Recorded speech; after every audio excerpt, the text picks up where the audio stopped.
and we're not going to speak or talk anything about last week, so no questions on anything last week. Standard forward. policy. So, as you guys know, I normally enjoy it. I don't mind coming down here to do these things, but today I actually don't really want to do it because I don't like to continue to talk about the past. That's why I kind of said that. But there are a few things, obviously, from this past weekend that first and foremost want to say thank you, because the fan base and what we had there for the first time since I've been here in an away stadium was something very unique. And one of the officials said it at the end of the game, not to me, but to one of the coaches, that they had never seen, that stadium kind of like that with a visiting fan base that, was chanting and making such a difference. So to everybody that went, obviously we huge factor for us, for our kids. I know for myself after the game, because before the games and during the games I don't see as much, but it was definitely awesome to see. We appreciate it. I know our kids and our entire program appreciates it. So obviously a great weekend, but got to find a way now to continue to move forward. And we're heading into league play now. So AAC play, and we have one objective since we come in, whether it was year 1 or year 5, and it's to play for championships. And the only way you can do that is to win your league, to give yourself an opportunity to be in that championship game. So a new kind of focus. There was a beginning of the season, which was the first 4 games, very big, very important for different pictures, maybe national pictures.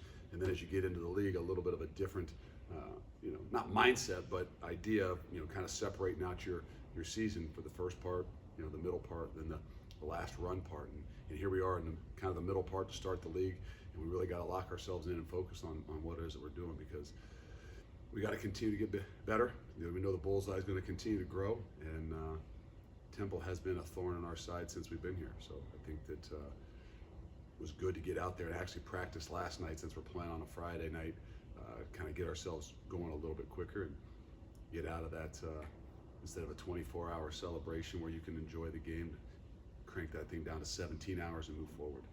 So You talk about the 24-hour celebration. I'm curious how 17-hour celebration. 17-hour celebration. I'm curious, how quickly did you find out that Temple had beaten Memphis?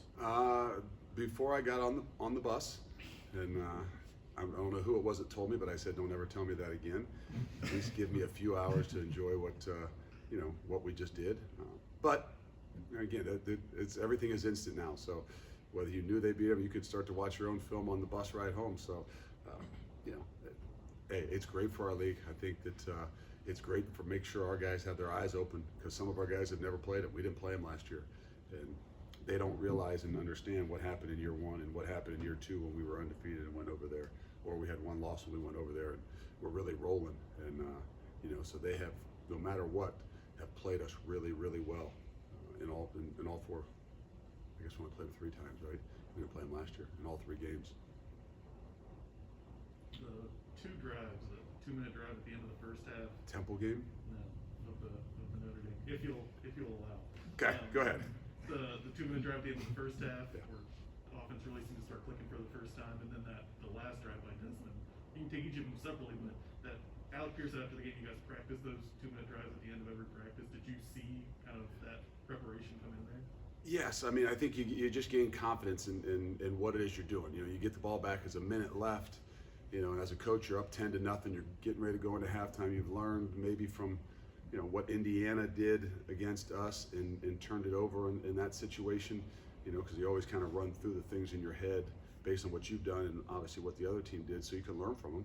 And that was the first thing that kind of hit my head. Like, okay, now we've got what I call the Desmond Ritter factor that gives us a lot of opportunities. But in that situation, up 10, minute to go in the half, you're playing really well. Let's be a little bit more, conservative or not. And they did a phenomenal job. And I think it has a lot to do with understanding what the situation. We do it on, not every single day together, but we do it a lot. And we've done it a lot more this past camp, just kind of expecting that different situation games are going to come down to that, whether it's at the end of the game or at the end of half.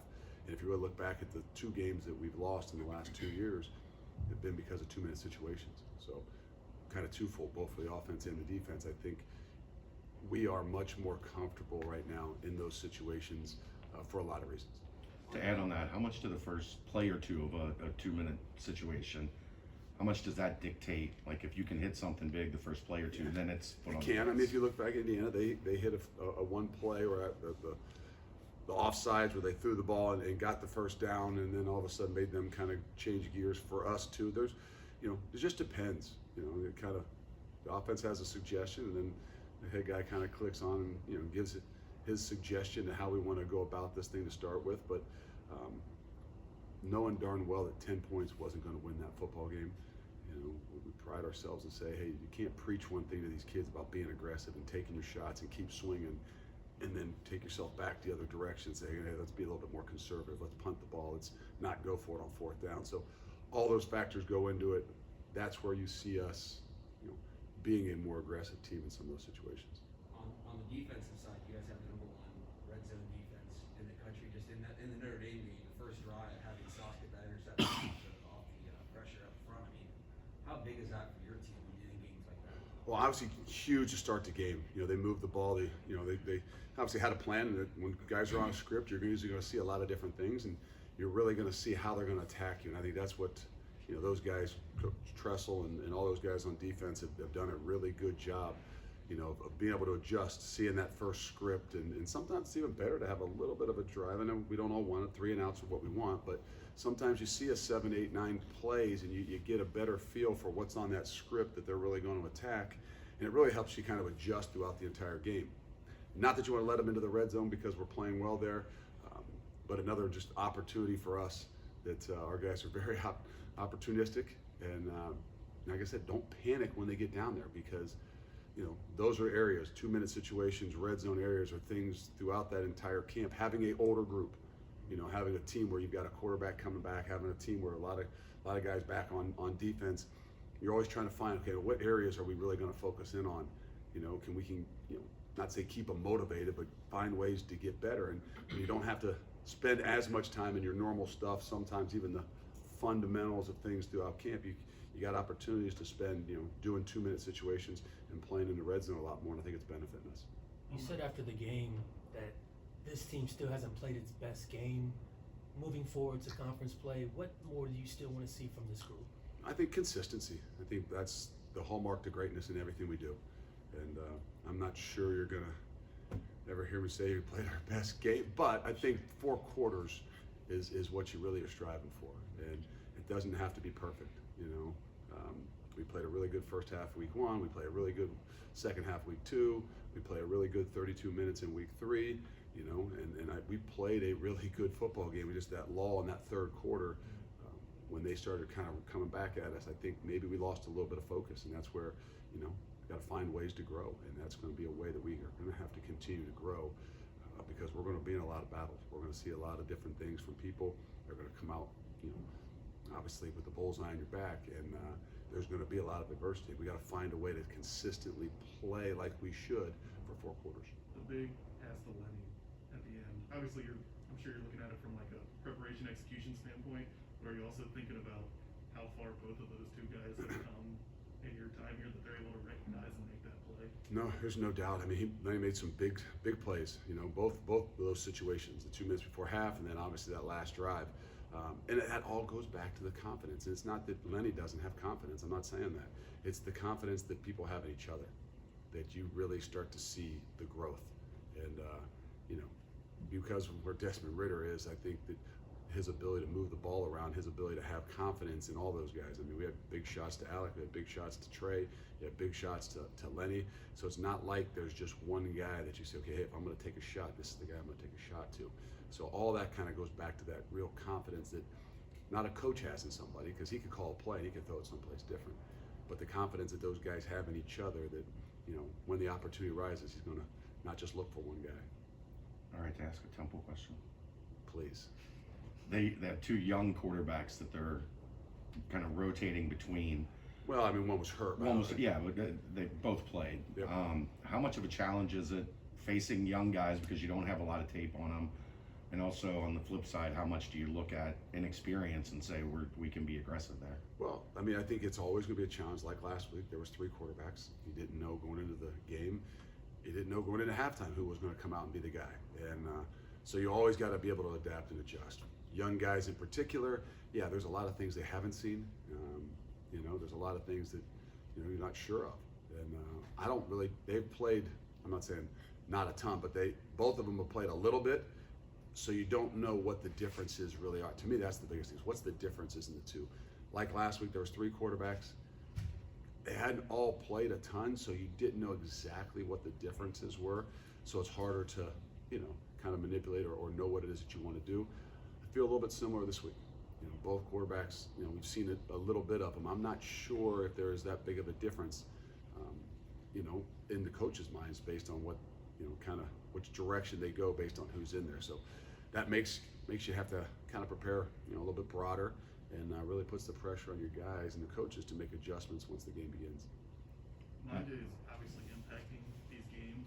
It's not always showing up in the stats. How is he handling that? Well, he's good. I mean, really, it gets frustrating in a game, and he's an emotional guy. I think the greatest attribute that Majay has is his energy and his emotions. You can't play the game without incredible energy, and you can't play the game without emotion. Now, also our biggest downfalls at times for guys like him is when your emotions overtake you. And he has grown, and he's done a much better job of handling them. But it does get frustrating for him at times in games. And, again, our defensive line in general is pretty good. So I think a lot of focus, if you look back at the Notre Dame game, was on, hey, how do we kind of maybe try to isolate those guys and in some way, somehow not give them the freedom and, maybe take chances on other guys based on protections. They did a bit more of chipping and leaving 2 backs in there a little bit on their protection schemes, which can be frustrating to guys, can be frustrating to Majay. But I think that's a part of the growth. And the really good thing is that group is really strong. Curtis Brooks is doing a great job. Malik Van is doing a great job. Marcus Brown's doing a great job. Jabari, they really are. And so even when Majay gets frustrated, those guys, because it's easier for them sometimes to be able to kind of rein him back in, because sometimes a coach has a little tougher time. And they've done a great job as a collective group of being able to handle some of the different things they're seeing. Do you have to remind him, like NFL scouts, whoever, they understand that even if it doesn't say sack in the stat sheet, Yeah, it's hard at times. And really, I don't think it's him as much as when he leaves and sees maybe what some of you guys write or somebody else writes or somebody else says. Those things are always difficult. We call that the human element. But when you take a deep breath, when he sits down, he's very intelligent. He understands what the situation is like, and he understands that maybe the numbers aren't there just yet, but keep doing your job, and they're gonna come.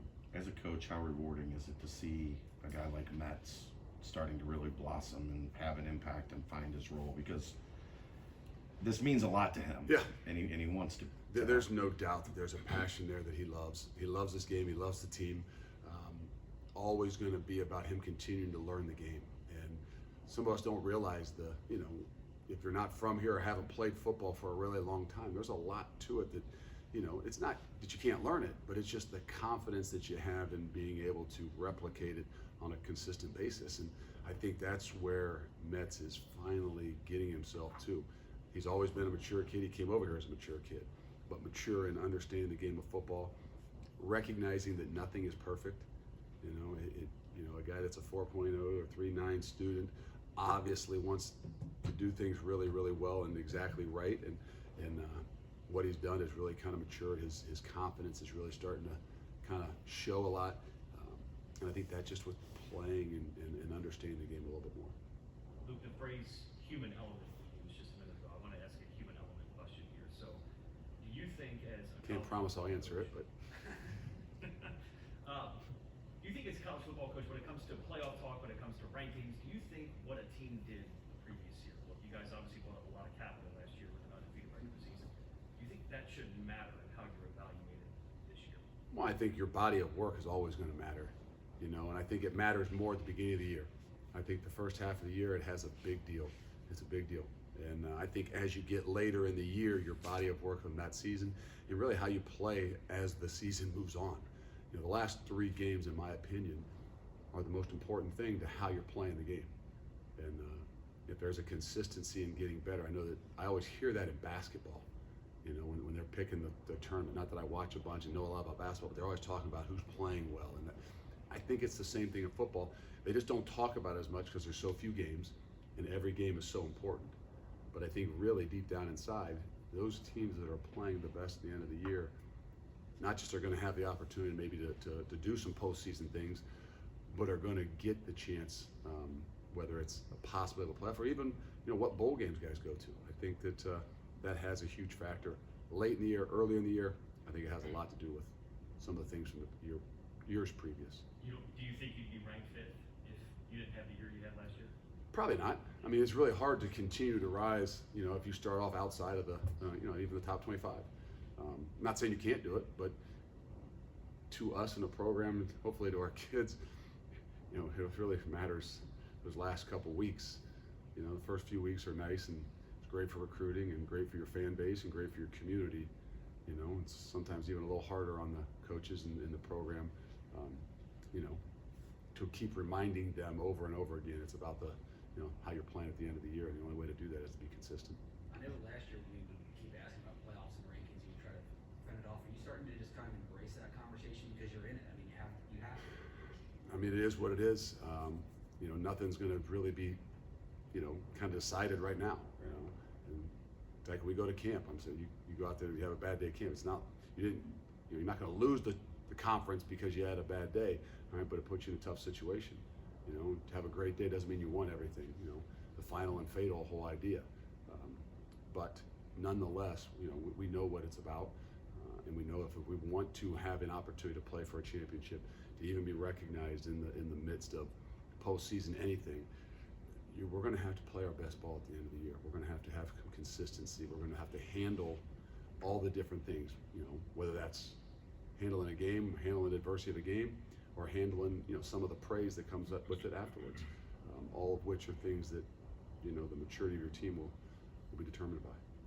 We're a lot of programs that generally have really strong offensive lines who are struggling this year. I mean, this Mets is including this, but you guys lost your 2 tackles. You've had some injuries and shuffling. How has this offensive line continued to play well in spite of? Well, I think they're prepared well. I think what they've done in the offseason as far as building their bodies and things like that with Coach Bray and those guys, we've got a much larger group of guys to work with.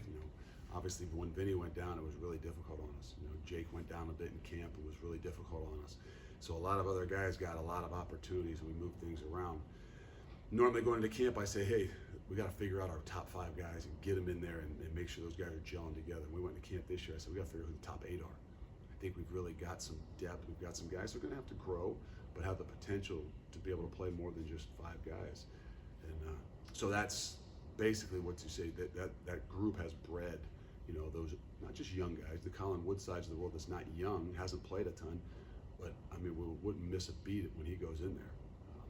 Mets, Vinny, Dia, all those guys, Coach Crook and that group really has done a good job, a really, really good job of developing, and growing, even when they're not playing. And I think that's where you really kind of see, what a group and what a unit is made of is, it's easy to see the growth from the 5 guys that are playing every day, but what about the growth of those other guys that are right behind them? What's that like? That tells you what the whole culture of the room is really like, because if they're continuing to grow and they're motivated, when their opportunity comes, you don't miss a beat, and I think those guys have done a really good job. You thanked the fans earlier. A part of what makes Nippert so special is that nighttime environment. You'll have a night game on Friday. How much are you and the guys looking forward to that environment? I think it's really, really important to us. And the greatest one I've been at since I've been here is obviously UCF. It was a Friday night game, and that's exactly what we would expect and are hoping for. And twofold, we've got an obligation to do too. We got an obligation to go out there and make it an opportunity for them to get excited and rowdy too. Whatever we've done in the past, maybe hopefully get them to the stadium, and then what we do when we come out on Friday night will determine how that stadium really sounds. And so I think we're in this all together. They got to do their part. We got to do our part. If we do, it'll be a loud, exciting night. Coming off of such a big win, being able to play on a Friday, is that more of an advantage to you just to get another game under your belt so soon? It's kind of the same thing you asked me when you talk about a bye week. Bye weeks can be good. I don't like them as much because it gets you out of rhythm. Friday nights can be good. I don't like them as much sometimes because it gets you out of rhythm. But I think the idea of even getting yourself back into it you know, after a big win like that you don't have as much time to kind of take a deep breath and, I don't say enjoy it, but listen to all the other things that are being said out there that you kind of got to get right back to work. I know for me, that bodes well. You know, for our kids, I think in some ways, you know, sometimes even the little change-ups for them. I love routines. Sometimes the little change-ups isn't a bad thing for them as well. NBC Saturday, ESPN Friday night, ABC noon next Saturday. What does it say about the program that the networks now are looking at you as we're putting you in these prime You time put your spots? streaming package away and you don't have to worry about it. You just put the TV on, I guess. So, all great things for our program, all great things for our community, all great things for, you know, for our university. And, you know, that's what winning does for you. And so now our obligation is to continue to do this. So not just we have the opportunity to, you know, be out there, but our entire community and our university in particular. So, but it's nice. Our kids, I know, they love that, you know, and if it's good for them, it's good for the program. One more question. What do you say to, might not be the best one ever. What do you say to Cole after a tough game and getting him to bounce back? It's a part of life, man. I mean, you figure out and you grow the most when in the most difficult times. You know, you find out what kind of people you really got around you too. And, you know, his coaches didn't bat an eye at it. I mean, yeah, it's tough. It's difficult on him. It's difficult on us. Our kids didn't like all of a sudden not shun him and not talk. No, he's a part of the team. He's a part of the program. You know, it's like a DB. It's like Kobe Bryant, right? I mean, Kobe can have a great game. They catch one ball, and all of a sudden, it's everybody saying, "Oh my gosh!" Well, guess how many times we got out of our gap inside, right? When the nose guard gets out of his gap, they get 4 or 5 yards. The linebacker misses a tackle, they get 8 yards. You know, a corner doesn't make the play. It's a 45-yard touchdown. Everybody sees. When a kicker misses something, everybody in the country sees it. And, you know, got to be able to handle it. Got to know we got the utmost confidence in him. And we got to find a way to rebound from him. And, you know, he's going to have plenty of opportunities to, you know, whether it's to win games or to make a bunch of more field goals for us. And, you know, I think our guys are the biggest part. That locker room is what's so key to everything that we do. You know, because even when people are having success, there's still some people that, you know, individually might not be getting what they want. You know about Cole because it was easy to see. But there's other guys in our team, there's other guys that aren't getting to play as much that have that same feeling. They got to make sure that's a part of the human element, that they understand that the team needs them. And the only way they can become better and do what the team needs them to do is to get past that and not dwell upon it and not think about yourself, you know, think about your teammates and what it is that they need to. Thank you, Coach. Good one, Dan.